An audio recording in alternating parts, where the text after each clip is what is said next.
시청자 여러분 안녕하십니까? 이번에도 이 프리고진의 반란에 있어서 세계 모든 언론들이나 정보기관 등이 사전에 예측하지 못했습니다. 제가 한 달쯤 전에요, 프리고진이 결국은 반란을 일으킬 것이다 라고 말을 했죠.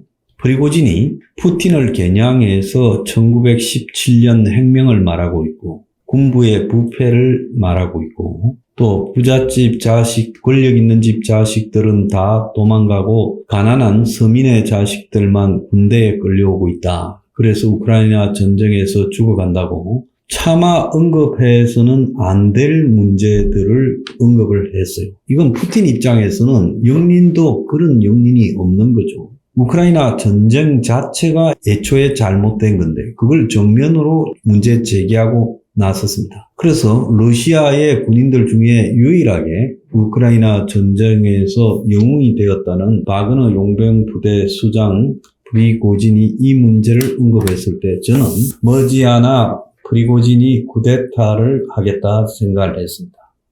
미국도 빠르게는 일주일, 느리게는 이틀 전에 이 사실을 알았다는데 푸틴이 이걸 알았을 건데 왜 저랬나, 아니면 어떻게 모를 수 있었지라는 미스터리가 등장을 하고 있어요. 자, 프리고진이 쿠데타를 한 뒤에야 프리고진을 이렇게 부추기더니 프리고진이 하루 만에 해군을 하고 나니까 프리고진이 또 암살 당할 거다 이렇게 말을 합니다. 웃기는 이야기죠. 가는 바보입니까?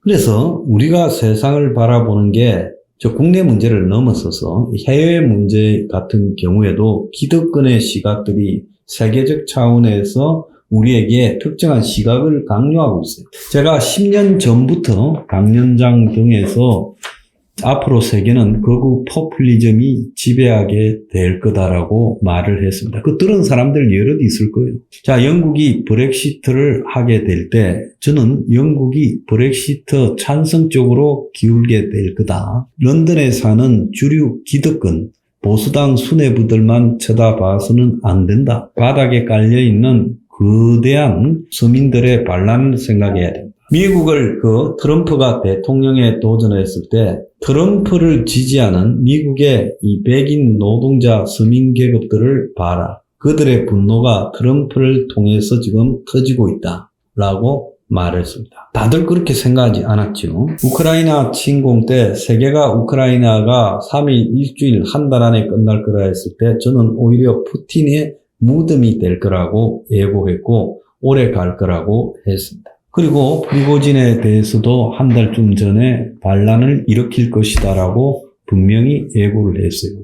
그 프리고진이 반란을 일으켰습니다. 그리고 프리고진이 해군을 했는데 그 프리고진의 해군 내막에 대해서 잘 알지도 못하면서 그냥 권력자와 그의 척근의 반란 이렇게 해석하면서 해군한 척근은 끝이다라고 말하면서 푸틴은 망신당했다. 이 정도 수준의 평론만 하고 있습니다. 푸틴이 망신당한 정도가 아니라 끝났지요. 지금 러시아 내부에서 반란이 있은 지 이틀이 지났는데 조용합니다. 군부도 조용하고요. 푸틴도 말 한마디 하고 있지 않고 프리고진도 조용합니다. 정적이 러시아를 지배하고 있어요. 이게 뭘 의미한다고 보십니까? 그래서 푸틴은 아마 세상에서 가장 망신살 나는 짓거리를 한 다음에 집 밖에 나가기가 무서운 그런 처지가 돼버려서 지금 조용한 겁니다. 러시아 군부도 창피해서 푸틴의 진면목을 보고 난 뒤에 기가 차서 말을 상실했고요. 그래서 이게 오늘날 러시아의 비정상적인 사건을 보여주는 사례다라고 보고 있습니다. 지금 제가 한 10년 전부터 금융위기 직후부터 이 세계 대공황이 올 거다라고 했을 때 많은 사람들이 저를 비웃었어요. 공황이 오는 과정은 많은 것들이 누적돼서 공황이 오지 어느 날 갑자기 뜬금없이 공황이 오지는 않아요. 결국은요, 지금 세계 돌아가는 거 보세요. 미국의 금리 방향을 놓고 한번 보세요.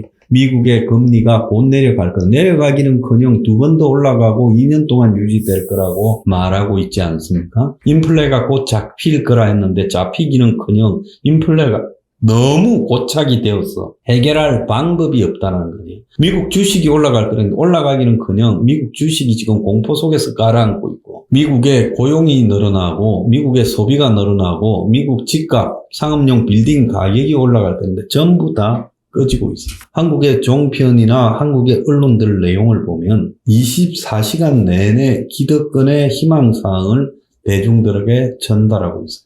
집값이 저점에 와서 다시 오르고 있다. 상저하고의 경제가 될 거다. 수출이 곧 회복될 거다. 중국하고의 무역 적자가 리오프닝의 결과로 회복이 되기 시작할 거다. 반도체가 하반기 회복될 거다. 상식적으로 한번 생각해 보세요. 반도체가 하반기에 회복되려면 값비싼 반도체가 들어가는 가전, 기기 등이 잘 팔려야 됩니다. 지금 그렇게 됩니까? 거꾸로 가고 있습니다.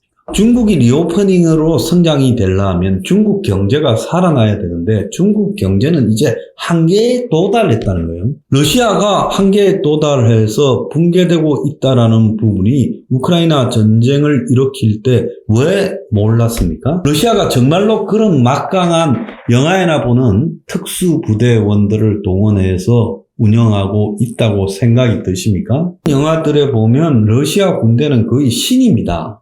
근데 지금 우크라이나에 그런 러시아의 신 같은 로봇 병사 같은 군인들은 다 어디로 갔습니까? 이번에 프리고진이 모스크바를 향해서 진군하는데 그걸 고속도로를 파헤치고 있고 포크레인이 다리 위에 장애물을 갖다가 설치하고 있고 기관총자를 갖다가 설치하고 있고 그런 수준으로 대응하는 것이 오늘날 러시아 현실이다. 러시아가 자랑하는 극초음속 미사일은 어디 갔어요? 그래서 우리가 여기서 이제 알아야 될 것은 세상의 문제를 해석할 때요. 정말 기성에서 하는 그런 잡다한 지식을 조합해서 자기가 잘 아는 척하는 이런 부분에 대한 겸함을 가져야 됩니다.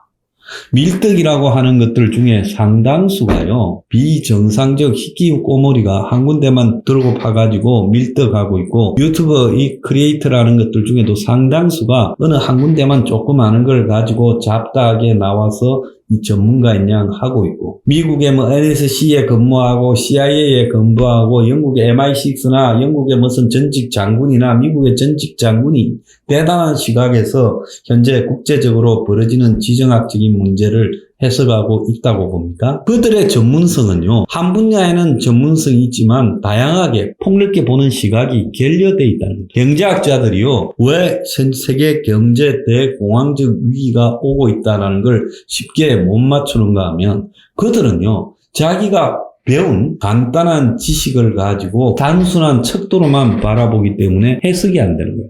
현재 세계적인 경제 위기의 본질을 뭘로 봐야 되겠습니까? 자동화가 진행이 되어 가지고 사람이 더 이상 고용되지 않는다. 노동의 일자리가 부족해지고 있다. 이런 것부터 시작해서 기계화와 자동화가 만드는 부분에서 자본에서의 수익률을 낮추게 된다는 거죠. 어느 순간까지는 아이폰을 많이 팔아먹고 SNS를 통해서 우버를 통해서 넷플릭스를 통해서 돈을 벌지만 일정한 부분에 도달하고 나면 그때부터는 수익성이 둔화된다. 왜 둔화되냐? 사람들의 소득이 있어야 자동화의 산물인 IT 테크놀로지를 즐길 수 있는 비용을 지출할 수 있을 건데, 다수가 고용에서 제외되어 가고 있는 마당에 무슨 소득으로 테크놀로지를 즐길 비용을 부담할 수 있겠습니까?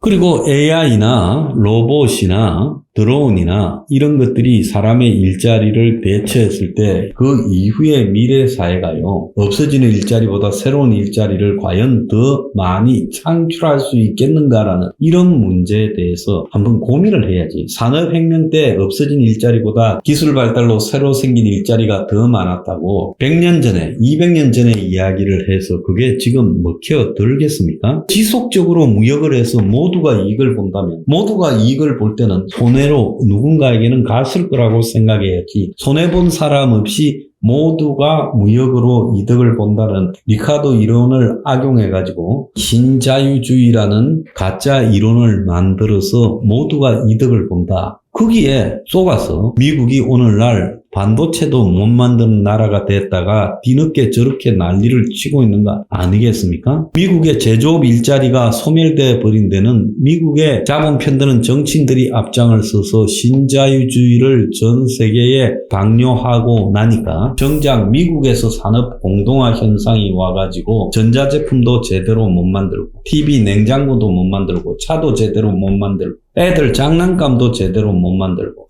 필요한 모든 것은 크리스마스 트리조차도 다 수입해서 하는 나라가 되지 않았습니까? 그래서 오늘날 미국이요. 러스트 벨트라는 과거에 미국의 주력이었던 철강, 조선, 자동차 이런 산업이 맛이 가버리고 사라져버리지 않았습니까? 그러니까 미국은 이 세계화라는 가짜 이론에 대해서 신자유주의에 대해서 자본과 상품과 노동이 국경 없이 마음대로 이동했을 때 나타날 결과에 대해서 거기에 이득을 보는 자와 손실을 볼 자가 누군지도 모른 채 저거들이 손해를 보게 되면서 이런 것들을 주장했다가 망해버리지 않습니까? 과거에 세상이 단순할 때는 한 부분을 가지고 전문가라고 자처할 수 있었겠지만 지금 러시아 문제를 바라보려면 러시아의 역사, 러시아의 경제, 러시아의 인구 구조, 러시아의 부패상, 러시아의 양극화, 앞으로 미래의 러시아의 생존 가능성, 러시아의 그 지배체제와 러시아의 민주주의의 한계, 이런 것들을 다 보면서 해석을 해야 답이 나오지요. 그래서 경제가 붕괴되고 그리고 인구 구조가 무너지고 주력 산업이 무너져버린 속에서 러시아가 왜곡된 산업 구조를 가지고 세계 군사 강대국으로 존재할 수 있다는 것을 믿었던 사람들이 바보들이지요. 그러면 중국은 앞으로 어떨 거냐? 제가 말하는 종합적이고 보편 타단성 있는 여러 가지 지식을 종합해서 중국의 미래를 예측해 보자면 중국도 끝났지요. 시진핑 독재도 얼마 안 갑니다. 이런 사실들을 바라봐야 북한이 얼마나 갈 건가도 답이 나옵니다. 중국이 끝나면 북한도 끝나죠. 자, 세상에 지금 러시아, 중국, 북한 세네 독재 전체주의 국가, 유사 공산주의 비슷한 국가가 있습니다. 그런데 이 나라가 91년에 사회주의 진영이 몰락하고도 살아남으면서 마치 사회주의가 아닌 것처럼 변형을 했지만 이제는 사회주의의 가치는 사라지고 독재 전체주의 국가로 변질됐어요. 여기서 러시아가 제일 먼저 지금 탈락해 가고 있어요. 그 다음은 중국이라는 거예요. 자, 중국은 이제 경제 붕괴가 완연하게 눈에 보이고 있어요. 그런데 중국 같은 나라에서 경제 붕괴가 시작되고 나면 그 가속도가 굉장히 빨라질 거고 중국의 경제 붕괴는 중국의 공산 정권 지배를 급속도로 흔들 거라는 그런 관점에서 바라볼 때 중국이 이제 대만을 갖다가 치면서 공산 독재의 기반인 민족주의적 선동을 시작할 거다라고 예측을 충분히 할 수 있겠죠. 한국은 중국을 바라볼 때 10년 뒤에 중국이 저런 모습으로 존재 가능하겠냐고 바라봐야 돼요. 저는 중국이 10년 안에 붕괴될 거라고 봅니다. 지금까지 중국이 공고해 보였지만은 중국 같은 저런 체제는요, 전체주의 독재 감시 체제이기 때문에 한 군데에서 균열이 생겨서 무너지기 시작합니다. 얼마 전에 중국에 백지 시위가 있었죠?